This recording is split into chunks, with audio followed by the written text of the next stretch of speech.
Okay, we're going to be finding the derivative of h of t, and then we're going to find the slope of the tangent line at this point right here. So the first thing we'll do is find the derivative, and I'm going to get it out of radical form and get it into exponential form. And then we're going to take the 1/2, bring it out front, rewrite everything in parentheses, subtracting 1 from the exponent, so 1/2 minus 1 is a negative 1/2, and then we take the derivative of what's inside and chain it out. So the derivative of t cubed is 3t squared, derivative of 2t is just 2, and the derivative of 8 is 0.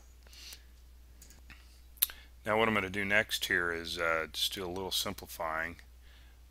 We've got this negative 1/2 here, so I'm going to go ahead and take this into the denominator because it's a negative exponent.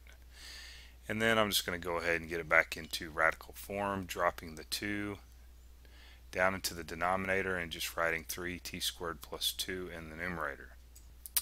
Now we're going to go ahead and evaluate it at x equals 2. So I plug 2 into this derivative. So plugging 2 in for where there's a t, and then just simplifying it.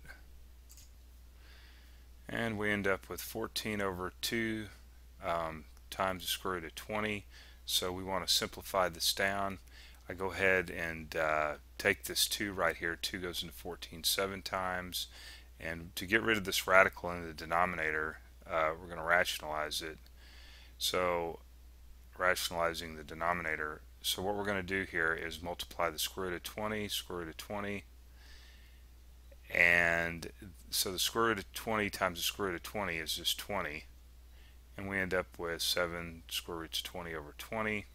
We can break this down even more. This 20 can be written as 4 times 5. Since 4 is a perfect square, we know that the square root of 4 is 2.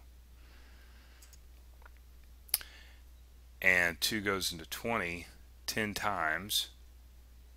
So we end up with, after the smoke clears, 7 times the square root of 5 over 10. And I'm thinking that's like approximately, what is that?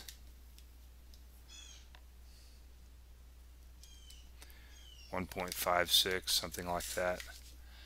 Alright, let's take a look at the graph. So this is the graph of our function. Let me make a note here that if you notice, the x-axis is going from 0 to 3, and then the y-axis is going from 0 to 10. So you can see this is not like a one-to-one scale here. This has been kind of squashed, as you can see.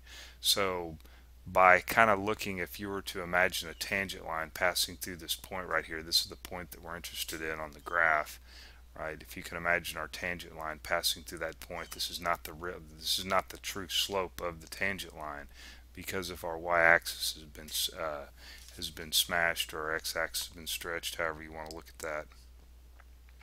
But I think I said that the slope of the tangent line was 7 times the square root of 5 over 10, which is approximately about 1.56. So the slope of our tangent line here, if you can imagine a straight line passing through this red dot, would be approximately 1.56.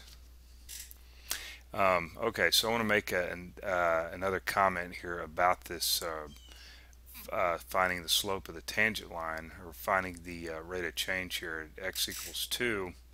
If you've noticed that our graph, reading this from left to right, the graph is increasing. Right? The graph is my y values are increasing.